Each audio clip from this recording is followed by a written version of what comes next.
Olá, sejam muito bem-vindos. O Gente do Rio começa agora e faltando pouquíssimas horas para o início da eleição, a gente abre espaço para informar você, eleitor aí do outro lado da telinha, as últimas pesquisas, uma análise sobre o atual cenário da disputa estadual e, claro, aqueles velhos lembretes do que pode e o que não pode na hora de votar.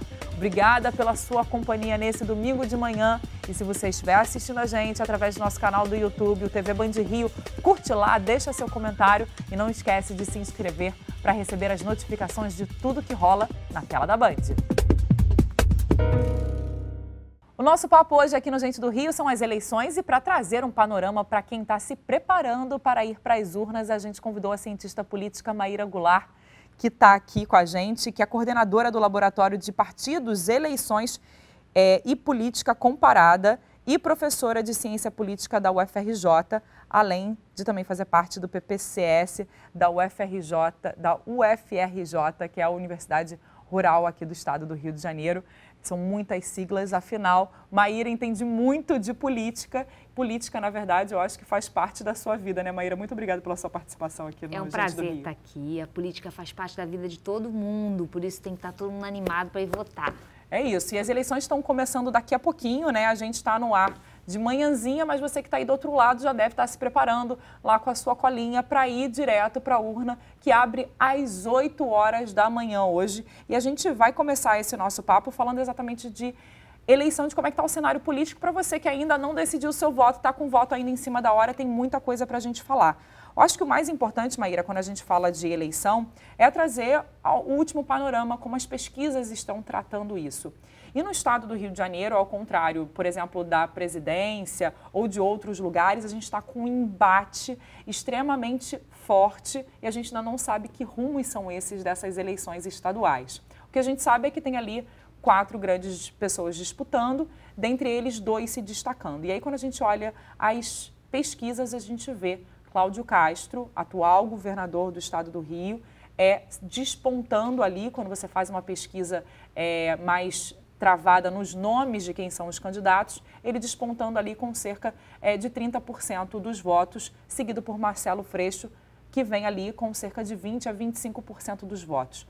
Isso significa segundo turno, claramente, ou muita coisa pode mudar quando a gente vai lá na urna?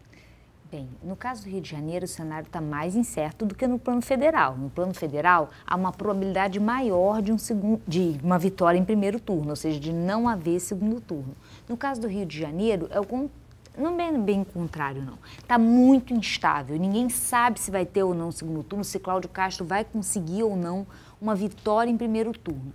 Porém, há alguns elementos aí que o que para mim muito se destaca é a performance do Rodrigo Neves, né? Porque ele pulveriza bem o cenário, ele se apresenta como alguém que tem uma trajetória, foi gestor, é conhecido e, portanto, é um terceiro candidato que está ali pegando votos que poderiam gerar um cômputo de 51% que está na frente. Então, assim, a vitória em primeiro turno, ela depende muito dos demais, né? Dessa dispersão de votos. Você precisa ter um cenário de dispersão, isso favorece um segundo turno.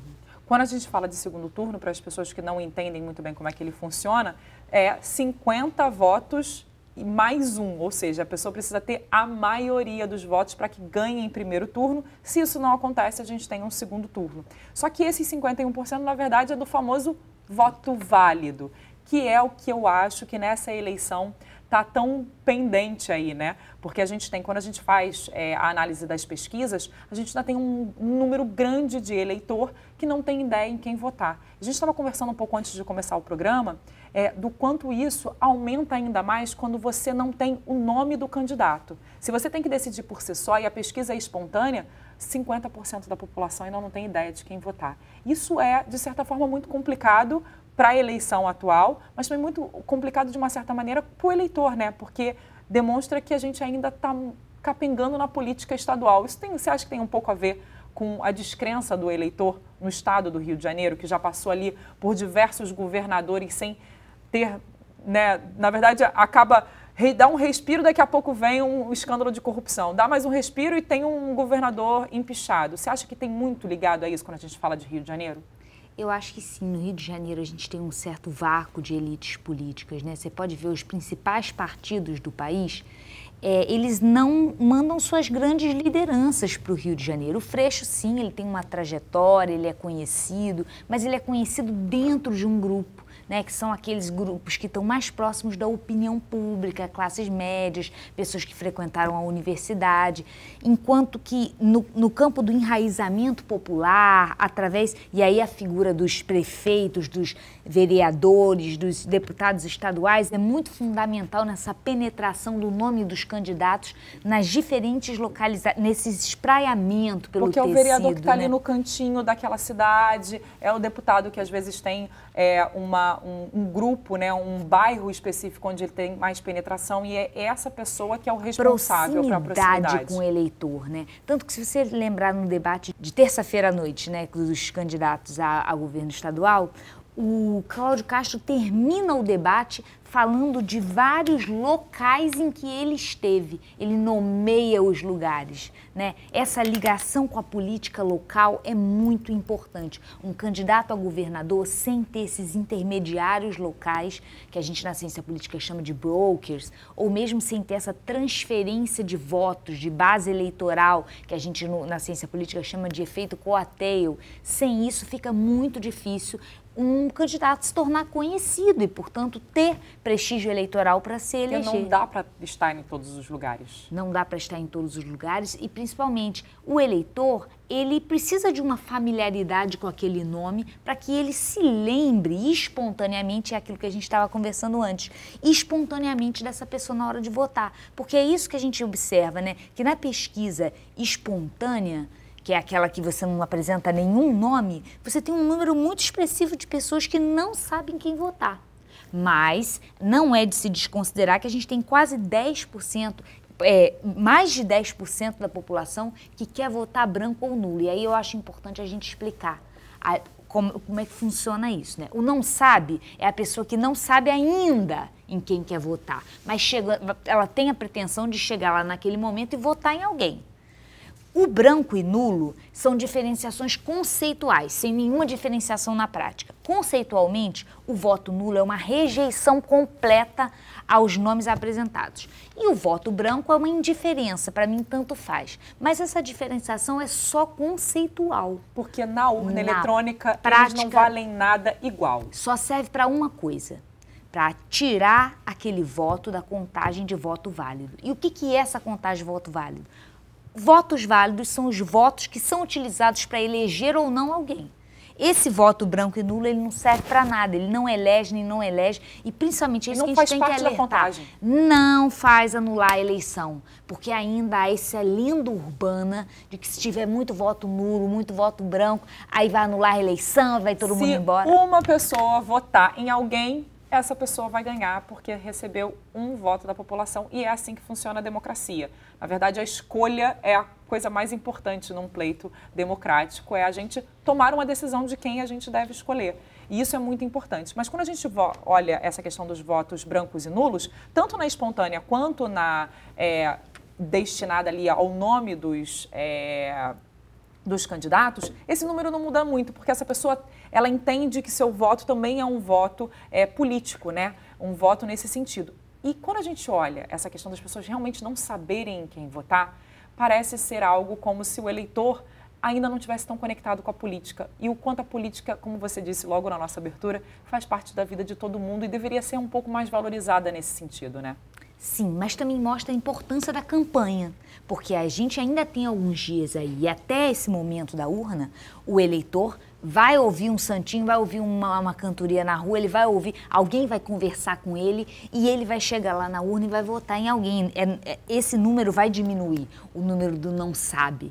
Então, eu acho interessante ver isso, né? Como que a campanha é um momento importante, em que as pessoas são chamadas a pensar na política. Pensar em temas comuns, porque muita gente fica naquele negócio, eleição, que saco, eu vou ter que votar, para que é isso? Não, é um momento em que todo mundo é apresentado sobre pensar o comum, aquilo que não é meu, que não é seu, aquilo que não é nem nosso, aquilo que é comum. Porque é diferente, a gente pode dividir um carro, eu dirijo na segunda, você dirige na terça. Mas o que é comum está fora dessa esfera privada. E a gente precisa de experiências para refletir sobre isso, ser chamado a refletir sobre isso. Por isso que as eleições são tão importantes. Quando a gente fala de eleição, a gente tem ali um panorama muito claro de uma disputa, talvez, entre Cláudio Castro e Marcelo Freixo no âmbito do estado do Rio de Janeiro. Quando a gente fala disso, a gente fala também de um eleitor muito seccionado quando a gente fala desses dois candidatos. E aí eu vou citar, por exemplo, algumas coisas. Cláudio Castro, por exemplo, avança entre os evangélicos, pessoas com renda entre 2 e 5 salários mínimos. A gente tem aí Marcelo Freixo se destacando, quem tem, como você disse logo no início da sua pergunta, da sua resposta, ensino superior, está nessas camadas de quem frequentou a universidade, assim como, por exemplo, avança entre as pessoas que não declaram uma religião como evangélica ou católica. Isso está intrinsecamente ligado às características desses candidatos?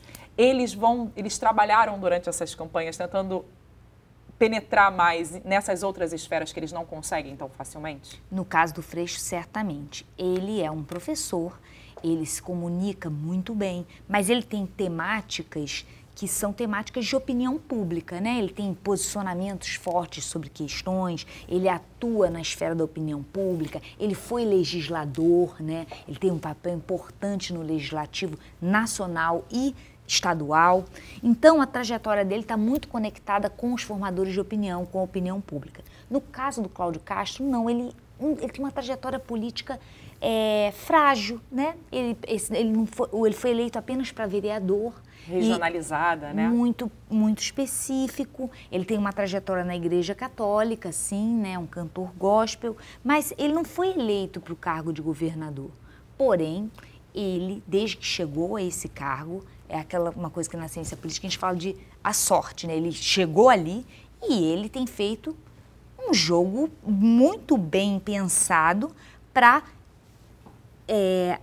conquistar a aliança, conquistar proximidade com esses atores da política local, vereadores, líderes políticos locais, prefeitos, deputados estaduais. Então ele consegue estar na dobrada, né? Que é aquela coisa, você tem um santinho, aparece 2 nomes, né? Ele consegue estar na dobrada com vários candidatos que são conhecidos nas suas localidades. Ele tem viajado muito no Rio de Janeiro, então ele tem feito muito esse jogo de uma política que não é propriamente ideológica. Ela é uma política de proximidade, é o que a gente chama na ciência política de personalismo, ou antigamente chamava de clientelismo. Mas hoje em dia a gente chama, é uma dinâmica mais pessoal e territorializada. Ele está lá no território. É o cara que estava ali quando a ponte caiu, quando inaugurou o semáforo. Então ele está sendo conhecido por aqueles eleitores pela proximidade. Uma coisa que eu acho importante dessas clivagens, que a gente chama de clivagem, é quando você falou assim, o Castro vai bem de 2 a 5 salários mínimos entre os evangélicos. Então, de alguma maneira, o Cláudio Castro está ocupando uma clivagem muito parecida com a do candidato presidencial ao qual ele apoia, que é o Jair Bolsonaro. E o Freixo, contudo, ainda tem um espaço para crescer. Por quê? Porque o candidato Lula vai muito bem até um salário mínimo. E o Freixo ainda não despontou nesse cenário, ou seja, o eleitor do Lula, que está nessa faixa lá na base da pirâmide, que são muitos eleitores que estão nessa base da pirâmide, ainda não fizeram associação. Quem é o candidato do Lula? Ele sabe que quer votar no Lula, mas não sabe qual é o candidato do Lula. E é isso que eu ia te perguntar. Essa amplitude, né, da questão do que está acontecendo lá na presidência, dessa disputa, ela está chegando no Rio de Janeiro como ela deveria chegar? Os votos, porque o Bolsonaro, logo no início, ele teve uma força muito grande em trazer votos. Isso nesse pleito está trazendo? O Lula está conseguindo fazer com que o seu candidato seja realmente o Freixo? O Bolsonaro está conseguindo dizer claramente que o seu candidato é o Cláudio Castro? Ou isso não está tão claro para o eleitor? No caso do Freixo, está muito claro, né? Ele reivindica muito a proximidade com o Lula, ele fez um movimento importante dentro do PSOL para que o apoio dele ao Lula fosse incontestável, para que ele fosse um candidato à majoritária com o apoio do Lula. Então, assim, do caso do Freixo, eu acredito que essa associação, ela é incontestável. Ela pode não ter chegado aos ouvidos dos eleitores que estão mais distantes da política, No caso do Cláudio Castro, eu acho que é mais ambíguo que isso. Por quê? Porque ele não quer perder os eleitores que estão arrependidos de terem votado no Bolsonaro ou que nunca votaram no Bolsonaro, mas que veem no Cláudio Castro um gestor, alguém que não tem um posicionamento ideológico muito forte, mas que ocupa um papel de gestão. E que é o papel que realmente o governo tem que fazer.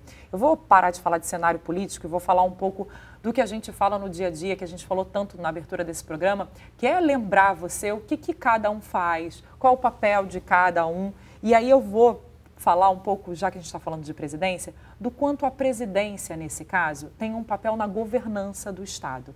Ou seja, quem estiver lá em Brasília vai possibilitar a vinda ou não de verbas para o Estado do Rio de Janeiro. E a gente já teve aqui governos, Maíra, muito importantes, que conseguiram, nos 3 níveis de gestão dentro do Rio de Janeiro, e aí a gente fala de município e Estado, chegar ao 3º nível, que é a presidência, e fazer com que verbas, infraestrutura, muita coisa acontecesse no Estado. É óbvio que desse governo que a gente está falando, no final sai um grande esquema de corrupção e o governador está preso. Mas essa importância da governança nesse caso e no trato com o governo federal é extremamente precioso para que você tenha um governo, e um governo ativo e um governo que tenha verbas. A gente tem hoje um cenário de Cláudio Castro e Marcelo Freixo no âmbito regional. E a gente tem um cenário de Bolsonaro e Lula na presidência. Existe algum cenário que implode o Rio de Janeiro? Porque a comunicação precisa ser muito clara. Quando essa comunicação não acontece, o Estado também sofre nesse sentido na hora que você faz a escolha em relação a um candidato. Existem cenários muito críticos ao Rio ou não? Na hora ali é preciso ter força, talvez, no Congresso Nacional, força no Senado, para conseguir essas verbas federais, por exemplo. A disputa presidencial organiza o campo político do país em oposição e governo, independente de quem esteja. Mas cabe ao presidente da República ter uma postura de estadista. E a gente já sabe que o Lula, quando governou, ele não teve conflitos com governadores, nenhum conflito determinante. Bolsonaro não, ele tem uma trajetória de conflito com governadores. Então, se você perguntou qual cenário seria mais difícil, seria um cenário improbabilíssimo de Bolsonaro ganhar a eleição nacional, que eu não acredito que vai acontecer, e o Freixo ganhar a estadual aqui. Isso geraria um problema de governabilidade. Para isso, precisaria, por exemplo, de um Congresso e de um Senado muito forte para o Estado do Rio? Aí que eu vou colocar. Por quê? Porque, de fato, a União tem um papel muito determinante, sim, na concessão de orçamento para os estados. Porque nós temos um sistema federalista incompleto, precário, em que a União concentra muito tributo e tem que repassar para os estados. Porém, há uma importância progressiva do Legislativo Nacional na disposição desses recursos, com o orçamento impositivo, até mesmo com o orçamento paralelo. A Câmara dos Deputados tem se tornado um lugar muito importante para a disputa de verbas e os deputados concedem emendas para as suas bases territoriais. Então, eu acredito que a eleição para o Legislativo Federal é importantíssima nesse relacionamento com o Plano da União. Então, e é com esse cenário que a gente está falando agora, eu vou fazer um intervalo e já chamando para o que vamos conversar no próximo bloco. Você sabe qual é a importância de cada um dos cargos políticos que você vai votar nessas eleições? Nas urnas nós vamos escolher presidente, governador, senador, deputado federal e estadual. Mas qual o papel de cada um deles na construção do país? A gente explica daqui a pouco e o Gente do Rio volta já.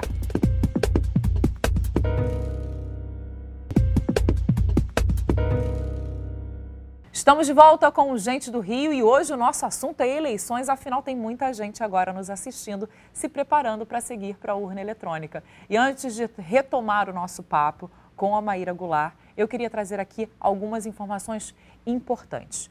O TRE traz no site deles algumas dicas sobre o que fazer na hora de ir para a zona eleitoral. Levar aquela colinha, por exemplo, com os números dos candidatos ajuda a dar uma acelerada no processo e esse ano a gente não vai poder entrar com o celular na urna, o que significa que tudo precisa estar realmente anotado. Serão 12.800.000 eleitores nesse domingo nas urnas do estado, votando para escolher 5 candidatos. E começa por deputado federal, depois o número de deputado estadual, senador, governador e presidente. Você pode consultar o seu local de votação, por exemplo, caso você não saiba, pelo site do TRE, aplicativo e-Título e pela central de atendimento no número 3436 9000, eu vou repetir, é a central de atendimento do TRE, 3436 9000, e ela está funcionando esse domingo durante todo o pleito, tá bom? É preciso levar também um documento oficial com foto, que pode ser desde a carteira de identidade, a carteira de habilitação, o passaporte, por exemplo. E fica expressamente proibido fazer propaganda política. O eleitor pode se manifestar de maneira individual e silenciosa com camisas, broches, adesivos e a boca de urna, como todo mundo sabe, com aquela distribuição do famoso santinho com os números dos candidatos, também é proibida. E depois dessas dicas importantes, a gente continua o nosso papo com a cientista política Maíra Goulart. Maíra, a gente terminou o bloco falando da importância do legislativo na hora da liberação ali das famosas verbas que fazem parte do dia a dia na construção de um governo muito bem formado. E aí a minha primeira pergunta é, qual é o papel de um senador nesse caso? A gente tem ali 3 senadores para o estado do Rio de Janeiro, formando a bancada do estado dentro do Senado Federal. Qual é o papel do senador na hora da formação das leis, na liberação de verbas? Quem é esse ator político ali nesse momento? Excelente pergunta. Vamos lá. Primeiro a gente tem que entender a diferença entre as duas casas, né?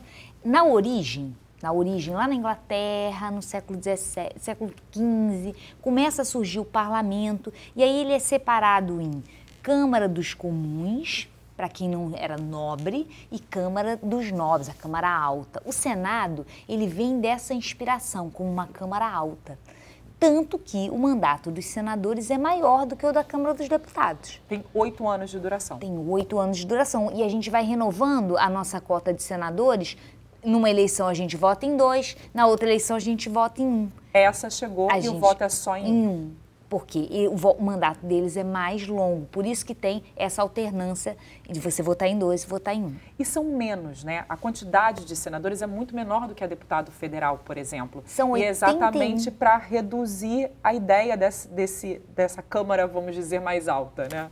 Não somente por isso, são 81 senadores. Qual é a diferença da Câmara dos Deputados? Idealmente, né? Porque você perguntar, o dia a dia é bem parecido. Porque o processo legislativo, ele compreende comissões, plenário, instâncias que tem nas duas casas. A diferença está no seguinte, o Senado, ele é uma representação dos estados. Ele é uma representação que diz respeito ao federalismo. Sistemas federais, né, que tem entes federativos autônomos, os estados, eles estão em pé de igualdade no Senado. É um estado, é uma instância autônoma que pode legislar, que tem sua própria Constituição, então eles são tratados de maneira igual na Casa Senado. Na Câmara dos Deputados, a representação não é dos estados, é a representação dos cidadãos em sua composição diferente, ou seja, a Câmara dos Deputados, ela quer representar as diferentes minorias e grupos de interesses que existem dentro dos estados. Por isso que o Senado é eleito através de um sistema majoritário.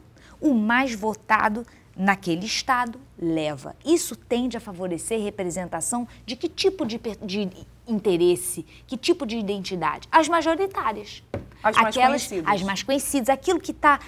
O cidadão médio, como ele pensa, como ele acredita, está representado ali no Senado. Na Câmara dos Deputados, você tem espaço para representação de minorias, porque ela é eleita por um sistema proporcional, em que você tem um ente federativo, um Estado, que elege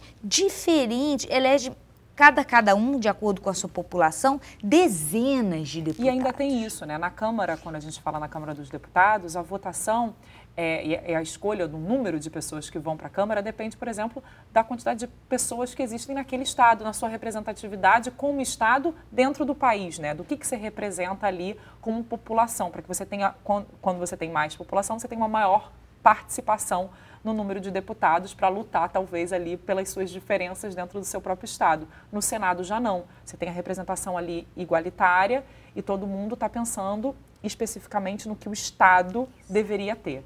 Mas isso não acontece com tanta frequência quando a gente vê no dia a dia. Muitas das vezes o Senado não conversa muito bem com o governo estadual e às vezes acaba o governo estadual perdendo muitas lutas dentro do Congresso Nacional. E aí eu queria falar um pouco da nossa bancada atual no Senado. Nós temos hoje em dia 3 senadores, um deles está vindo para a reeleição, que é o Romário. que está despontando nas pesquisas, mas a gente tem aí outros candidatos, são mais ou menos 5 despontando na pesquisa, entre Molon, Siciliano, entre outros que estão na disputa de diferentes partidos, mas o que chama muita atenção para a bancada atual é que é uma bancada formada por um mesmo partido, que é o Partido Liberal, o PL, onde a gente tem 3 senadores do PL, e esses 3 senadores, com a renovação, por exemplo, das pesquisas, como a gente está apontando a maioria para o Romário, por exemplo, vai continuar exatamente como está. Que bancada é essa? O que ela pode representar para o estado do Rio de Janeiro? E o que nós demonstramos na eleição passada, quando nós votamos em mais 2 e formamos uma bancada? É uma eleição, é uma bancada que mostra um pouco de como é que é o eleitor carioca? Sim, é um eleitor, primeiro, que se identificou muito com uma plataforma conservadora em termos de direitos civis, uma agenda punitivista em termos de violência urbana, combate à criminalidade, e que, de alguma forma, quis fazer um rechaço às candidaturas de esquerda, isso na eleição de 2018. O que a gente está observando aqui na eleição de 2022 é um desinteresse da população, tanto que ela está se mantendo muito presa àquele nome que é mais conhecido. Afinal, Romário esteve em Copas do Mundo, né? É difícil concorrer com alguém que esteve em Copas do Mundo e foi um grande líder, ídolo esportivo, talvez o maior da sua década. Então, o que a gente vê é isso, naquela que a gente estava conversando antes, né? Na estimulada, que é quando você apresenta os nomes, e na espontânea, quando você não apresenta nome nenhum, a diferença, no caso do Senado, é assombrosa. Na última vez que eu vi, 70% dos eleitores não sabia nome de nenhum.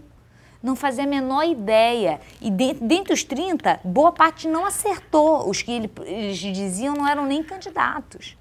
Sim, então, o que a gente vê nessa campanha para o Senado é um desinteresse muito grande da população pelo Legislativo. Principalmente pelo Senado. Por quê? Porque ela não tem nem essa outra contraface do Legislativo, municipal, por exemplo, que tem os vereadores, ou estadual, que tem, por exemplo, os candidatos para deputado da Alerj, que o cidadão tem maior proximidade. A Alerj é aqui no centro do Rio de Janeiro, você conhece seu deputado, de alguma maneira ele já circulou pelo seu bairro, de alguma maneira ele faz parte do seu imaginário. Agora, Senado, lá em Brasília, a gente acaba não se lembrando de quem ele não está conectado a uma região, né? Um estado é muito grande, é muito abrangente. Só que ele é extremamente importante nesse cenário, porque é ele que vai conseguir pensar junto com o Estado o que o Estado realmente está precisando do ente federativo. E aí a importância da gente realmente dar uma olhada e realmente ver o que aquelas pessoas com as quais a gente está conversando e vai votar e vai conversar pelos próximos 8 anos realmente querem para o nosso Estado e se isso faz parte, na hora que você vota, da construção de um governo que você está pensando ali. E aí a gente falou muito de Senado, mas a gente tem ali a Câmara dos Deputados, que também tem um papel extremamente importante e esse muito mais conectado com a regionalidade de cada estado. E a gente tem um número maior de deputados. O papel do senador, você falou dessa questão de pensar no Estado como instituição única. E o do deputado federal, qual é a função dele? No caso do deputado federal, por ele ser eleito por um sistema proporcional, você tem espaço para representar ideias, grupo de interesse. Por exemplo, professor votar em professor, ambientalista votar em ambientalista, feminista votar em feminista. Você tem espaço para representação de temas, grupos de interesse, os camelôs votarem nos camelôs. Então, você tem essa ideia de fazer mesmo uma miniatura dos diferentes interesses que compõem as sociedades, os estados. É dentro, não é tanto a região, mas sim os grupos de interesse que não estão necessariamente ligados a um território e, portanto, podem fazer bancadas nacionais dos professores, das feministas, dos ambientalistas, dos camelôs. Que são as comissões que depois acabam se formando. Comissões essas que se unem, às vezes, para tratar um pouco disso. São mais bancadas temáticas. As comissões, elas são grupos de trabalho que fazem parte do processo legislativo e têm a sua composição, no caso das comissões permanentes, previamente estipuladas. E aí os partidos, os líderes de partido, indicam a composição das comissões de acordo com as suas bancadas.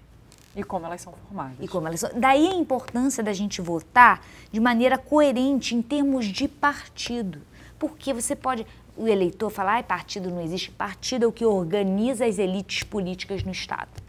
no Estado aí, no governo, de modo geral, seja ele municipal, estadual ou federal, são os partidos que organizam a eleição, no caso da eleição proporcional, porque você vota no candidato, mas o voto é computado pelo partido, e é o que organiza uma vez que eles são eleitos. Por quê? Porque é a partir da bancada do partido que vão ser compostas as comissões, que vai ser composta a mesa diretora, os cargos de liderança e as suas prerrogativas regimentais são proporcionais ao tamanho da bancada. E que vão tratar da vida de quem está ali do outro lado assistindo a gente, porque é isso que essas comissões, são isso que essas bancadas tratam na hora ali do Congresso Nacional. Porque aí chega um determinado momento que deputado federal e senador precisam se unir num único pleito.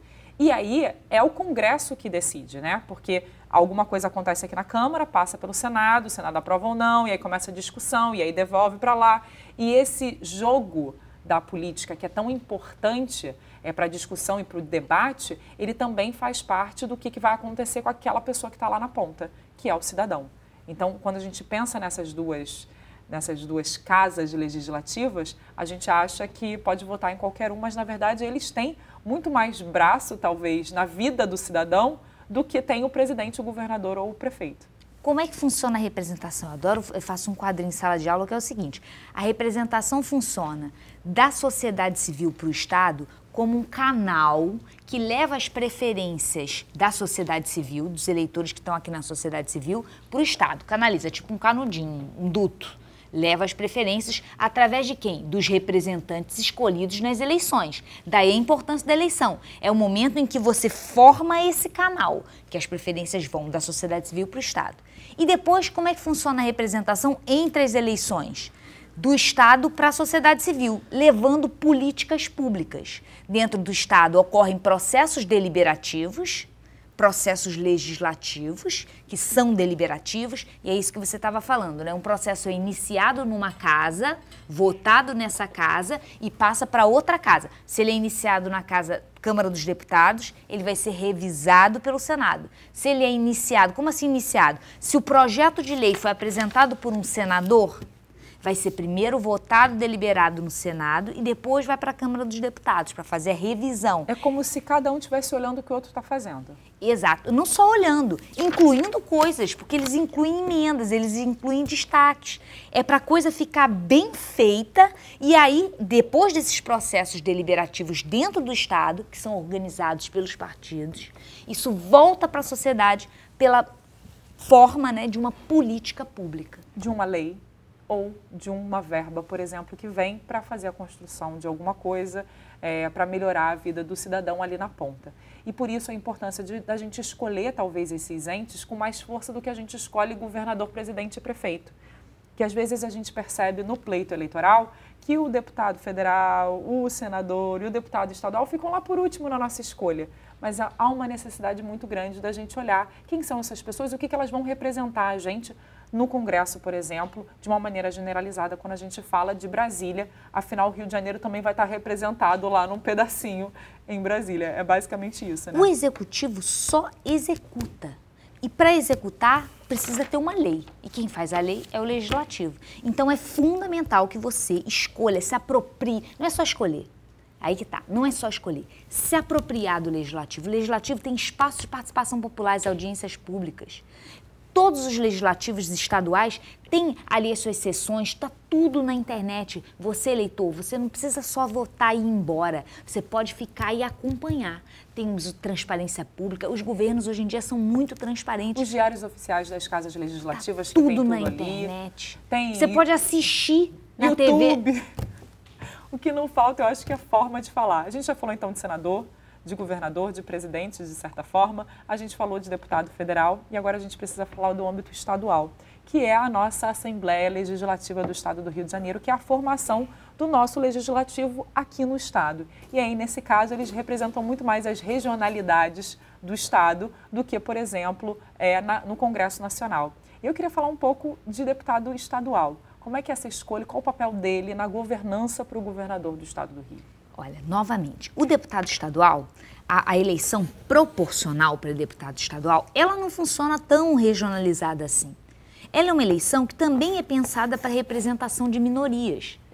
Por quê? Porque o estado inteiro do Rio de Janeiro tem os seus votos computados e aí são calculados quantos candidatos, né, quantos deputados cada partido elegeu. Isso permite que minorias sejam representadas também na Câmara dos Deputados. O que eu estou querendo dizer? Não é tanto para ter um deputado de Caxias, um deputado de Belfor Roxo, não é para isso. É para ter um deputado que representa as mulheres conservadoras, uma deputada, né, que represente as mulheres conservadoras. Votem mais nas mulheres. Um deputado que represente os camelôs, uma deputada que represente as empreendedoras faz bolo. A segurança pública. Segurança pública. A saúde. É mais temático do que territorial. Infelizmente, a questão fica muito territorializada e é isso que dificulta a representação desses temas tão plurais. Por quê? Qual é a questão? Quando o voto funciona com uma lógica quase majoritária, ele tende a representar aquilo que é maioria, aquelas opiniões exatas, que já são majoritárias.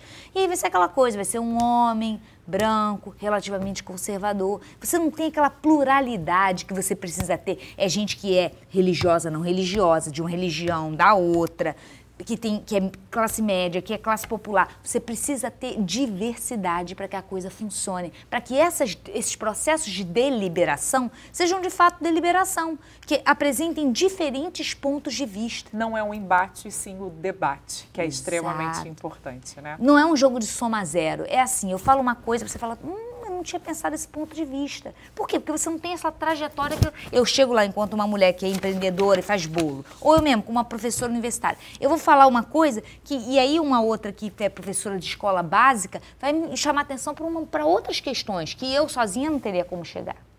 Porque é outro cenário e aí são outras decisões a serem tomadas. Então, a gente trouxe ali, para quem está agora nos assistindo e quase se preparando para ir votar, a importância dessas casas legislativas que tanto fazem a diferença na hora de tratar a vida de cada um de nós. Não está tão distante assim, né? Elas parecem que estão muito distantes, mas não estão tão distantes assim. A gente tem muita coisa para conversar ainda, tá? Mas a gente vai fazer um intervalo rapidinho e daqui a pouco a gente volta para tratar mais sobre essa questão da divisão dos poderes e de como esses poderes influenciam na eleição todos os dias. A gente volta já já.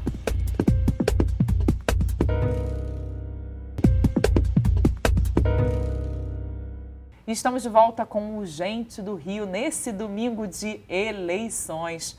Falta cerca de 1 hora para o início das eleições e a gente está aqui reunindo para você fazer a melhor escolha aí do outro lado da tela. Dessa vez a conversa com a cientista política Maíra Goulart, que está trazendo aqui, fazendo literalmente uma aula sobre o que é a política e como esses entes federativos precisam trabalhar em conjunto para formar o nosso governo. E aí agora vamos falar de pleito, né? De como cada eleição, a cada 4 anos, a cada 2 anos, quando a gente fala de prefeito, né? A gente trabalha com um pleito completamente diferente, ou seja, com um grupo de pessoas pensando de uma maneira diferente e de como as formações são muito diferentes. Nós abrimos o nosso programa, por exemplo, falando sobre o quanto tem muita gente ainda indecisa.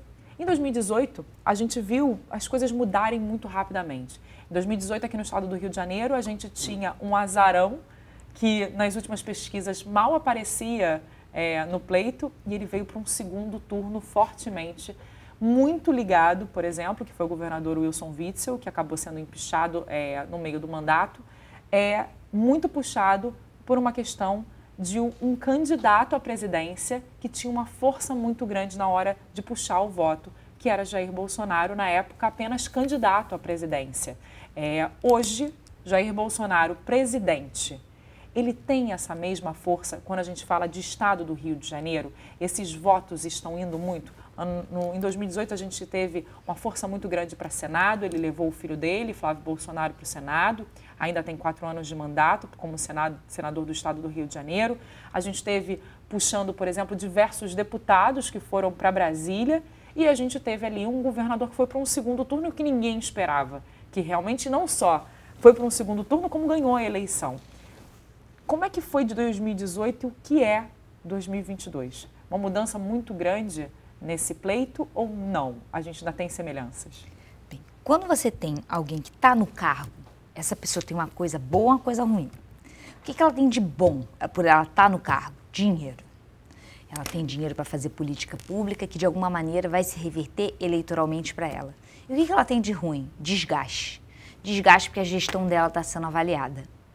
E isso faz com que você está ocupando um cargo seja bom, ou seja, você está próximo de alguém que é presidente, que está no cargo, é bom, porque essa pessoa vai te transferir, primeiro, conhecimento, né? Porque todo mundo conhece quem é o presidente do país, então você vai ficar conhecido por estar ligado a uma figura conhecida. Dinheiro, ela pode te dar mais dinheiro para você fazer obra, para fazer política pública, mas, por um outro lado, você leva um pouco do desgaste que essa pessoa está tendo no cargo que ela está ocupando, caso ela esteja passando por processo de desgaste, é o caso do presidente Jair Bolsonaro. Então, se ele, em 2018, ele era só potencialidade, principalmente para quem não o conhecia como deputado federal, porque ele, muito do que ele fez, ele é muito coerente, né? Muito do que ele fez, ele já anunciava durante seus 7 mandatos consecutivos na Câmara dos Deputados. Porque ele tinha público no Rio, sempre teve, um público muito forte que o elegia todos os anos. Sim, ele teve uma disparada, ele aumentou mais de 400% a sua votação de 2010 para 2014, né? Ele começa a despontar, ele começa a aparecer na televisão, ele começa a virar uma liderança do campo conservador. Né, ficar conhecido dessa maneira. E teve um elemento muito importante para ele aqui também no Rio de Janeiro, que é essa retórica de rejeição da política. Dizer que política não serve para nada, que não vai fazer política, que isso não está mais disponível para ele. E aí, como é que esse cenário de um presidente ativo pode influenciar um pleito legislativo ou, para o caso dos governadores, dentro do pleito de 2022. Como é que esse cara que está lá em cima ou um cara que está disputando com ele consegue trazer esses votos para quem está disputando no âmbito estadual? Isso é possível? O que a gente tem visto? A gente tem conseguido perceber claramente o que esses dois players aí mais importantes quando a gente fala de Jair Bolsonaro e Lula têm conseguido fazer no âmbito estadual? Eles estão procurando muito no caso do estado do Rio de Janeiro, a gente tem visto muito tanto o Bolsonaro quanto o Lula aqui no estado. Isso tem um motivo? Tem uma base? É uma tentativa de passar uma mensagem para aquele lugar? Primeiro é porque o Sudeste concentra quase, acho que mais da metade dos eleitores. Se não é mais da metade, é quase a metade. A concentração de eleitores no Sudeste é absurda. Então, é muito importante que esses candidatos estejam no Sudeste, porque aqui tem muito voto sendo disputado. E também tem muito voto indefinido no Sudeste. Você tem uma porcentagem grande de gente que não sabe em quem votar. Então, por isso atrai muitos candidatos aqui para o Sudeste. O que é importante, né? O pleito, a presidência da República, como eu falei anteriormente, ela organiza o campo político em oposição e governo. E é isso que, de alguma maneira, facilita o eleitor na hora de fazer suas opções. Porque a representação, ela precisa desses facilitadores. Um dos facilitadores é direita e esquerda. Eu estudo ideologia política, faço aquela coisa para posicionar os candidatos dentro de uma escala, né, direita e esquerda, posiciono eles e tal. Mas para que isso serve? Para facilitar o eleitor a pensar assim, esse está para a direita, esse está para a esquerda, e com isso conseguir se posicionar. Eu estou mais para a direita, eu estou mais para a esquerda, então eu voto nesse, eu voto naquele. São atalhos mentais que a política oferece, os próprios partidos são atalhos mentais. Eu gosto mais desse partido, eu não gosto daquele partido, que ajudam o eleitor diante dessa miríade de candidatos. Porque são muitos. São muitos. E é bom que seja também, né? Para a gente ter bastante oferta, para que a gente não fique sempre nos mesmos, né? Para que o novo, e aí não é um novo da rejeição da política, é um novo de novas formas. A gente, por exemplo, agora tem novas formas de trabalho. Então, precisa ter um novo para que dê conta das novas... pensaria no home office, né? Meu Deus, eu fiquei presa em casa trabalhando, dando aula de casa. A realidade muda e você precisa ter uma oferta de discurso. Porque é isso, cada candidato tem o seu discurso. E isso precisa se renovar. No pleito estadual, esse âmbito está muito bem formado? Já se sabe, você acredita que o eleitor tem a total noção de quem é o candidato do presidente e quem é candidato da oposição? O eleitor consegue ver isso claramente quando a gente fala de estado do Rio de Janeiro?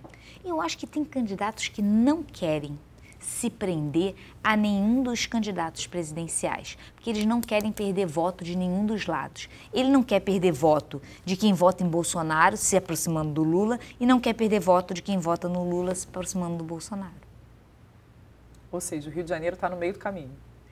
Não é que está no meio do caminho, é que às vezes essas clivagens nacionais, elas não se adequam perfeitamente às questões estaduais. Não tem esse rebatimento exato. Mas eu acredito que a maioria dos eleitores se orienta, sim, a partir de oposição e governo, direita e esquerda. A maioria dos eleitores se situa cotejando isso.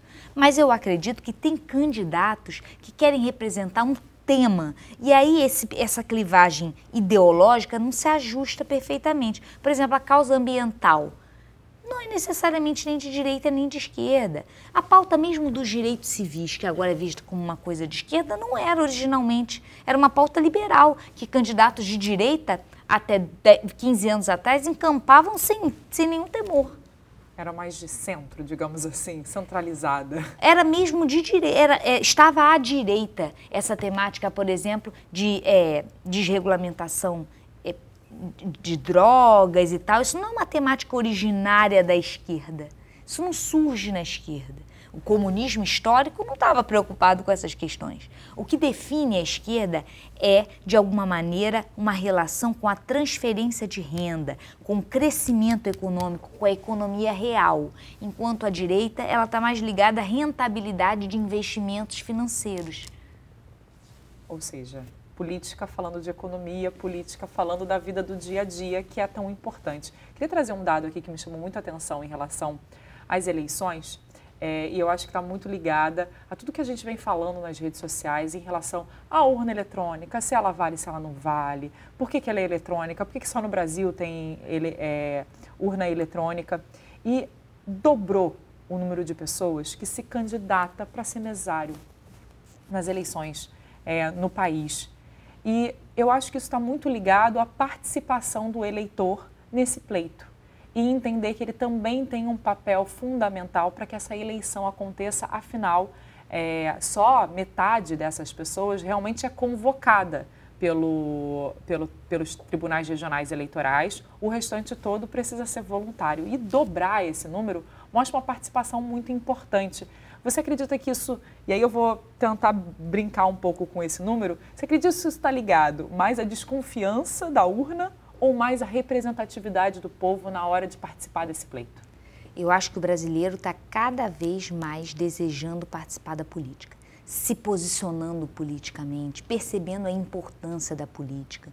E isso está atraindo atenção para esse campo, para os espaços que existem nesse campo da atuação política, dentre eles a atuação como mesário. Mas tem uma leitura mais pessimista dessa informação, que é aqueles que querem ser mesários porque com isso conseguem, tem vale alimentação, né, pode ter dia de dispensa do trabalho. Então, também tem uma parcela que está diante desse assombroso quadro de miséria que se instaurou no país, pode estar em prol desse tipo de questão famélica. Social, né? Literalmente. Mas é um número que chama muita atenção, porque a participação no pleito é extremamente importante para que a eleição aconteça, né? Se você não tem os mesários ali, ninguém consegue votar e automaticamente a eleição não vai acontecer. Da mesma forma, aqui no estado do Rio de Janeiro, a gente teve um aumento significativo nos jovens querendo votar com 16 anos, um aumento muito importante, e nós aumentamos o número de eleitores, chegando a 18 mil eleitores.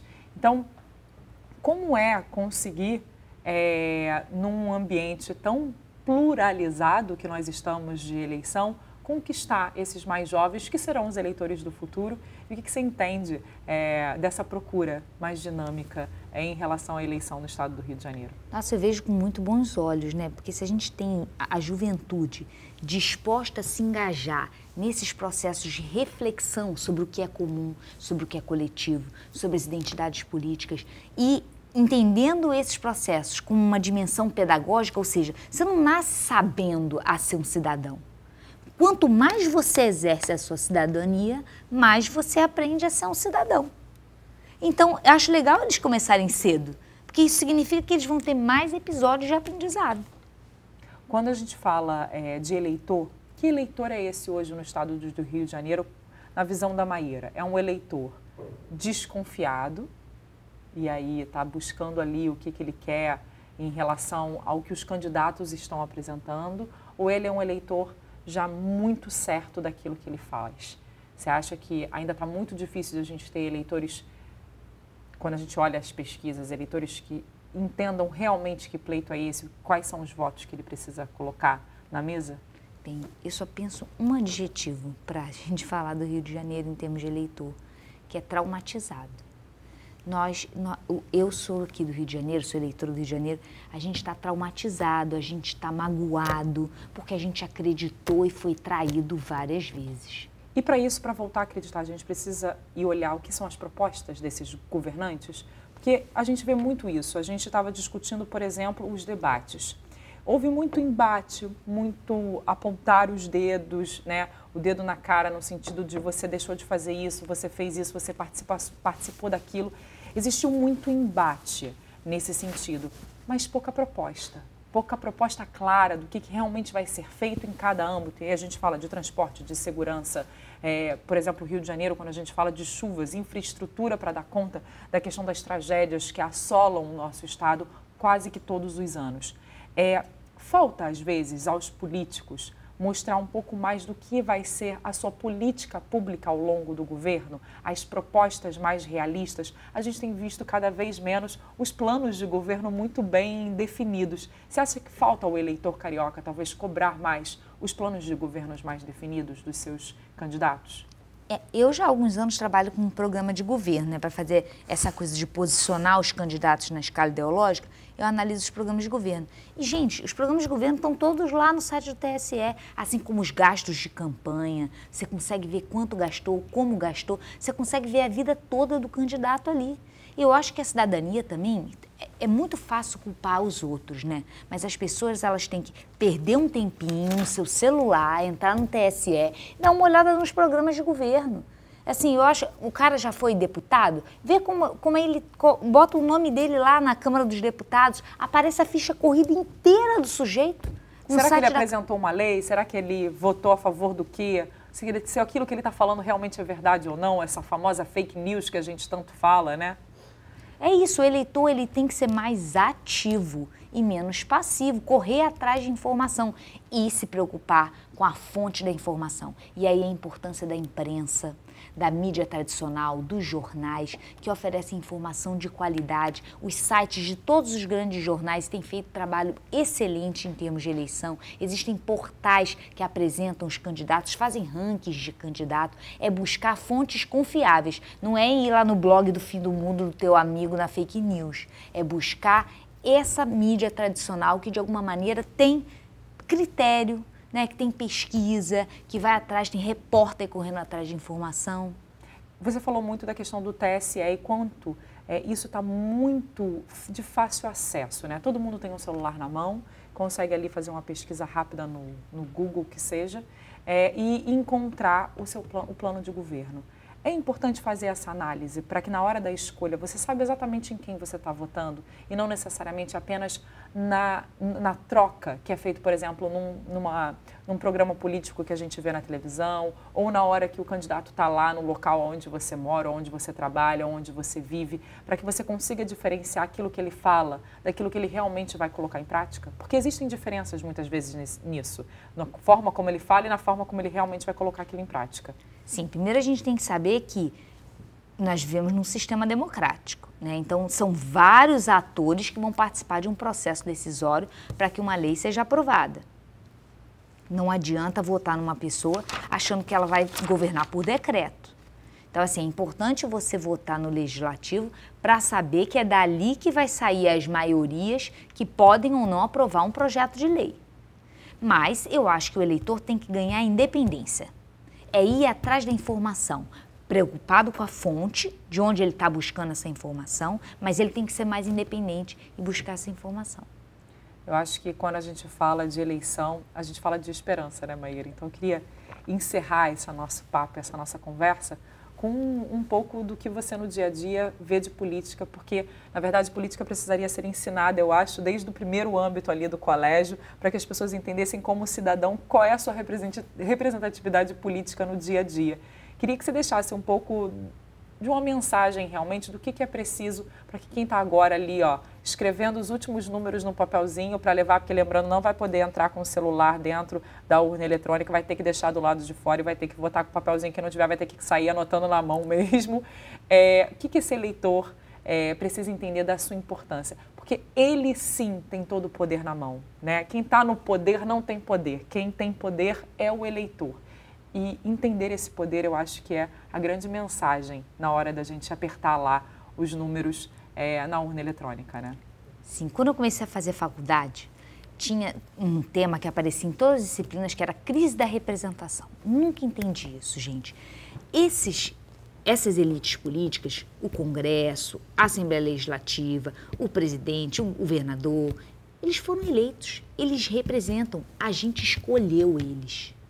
A gente preferiu eles em relação a outros. Mesmo que você não tenha feito essa escolha, porque ele foi escolhido democraticamente para aquele cargo. Portanto, também faz parte de você como eleitor ir lá e cobrar que ele faça aquilo que ele prometeu. Exato, não tem crise de representação. Tem as pessoas delegarem essa função, não valorizarem a função de escolher e se manter ativo durante o período entre eleições, participando, cobrando. Hoje em dia, com as redes sociais, isso está ainda mais fácil, mas principalmente acreditar na política. E você viu nessa pandemia, você viu nos últimos anos a diferença entre os ocupantes do poder público. Você viu o impacto que isso tem na sua vida. Então você está percebendo que as eleições não são meras banalidades, que você pode mudar muito os rumos de um país a partir de uma eleição. Então, tem que ter cuidado nesse momento em que você vai fazer essas opções, porque você vai passar os próximos 4 anos sentindo as consequências dela. Ou seja, votar e o voto consciente, que é o mais importante nesse caso. Maíra, muito obrigada pela sua participação aqui no Gente do Rio. Eu agradeço muito e desejo uma boa votação a todos. É isso, gente. O Gente do Rio termina aqui. Queria agradecer muito a presença de vocês que estão aí do outro lado, se preparando para esse pleito e desejar um bom voto a todos. O Gente do Rio volta no próximo domingo e a gente espera você. Até lá!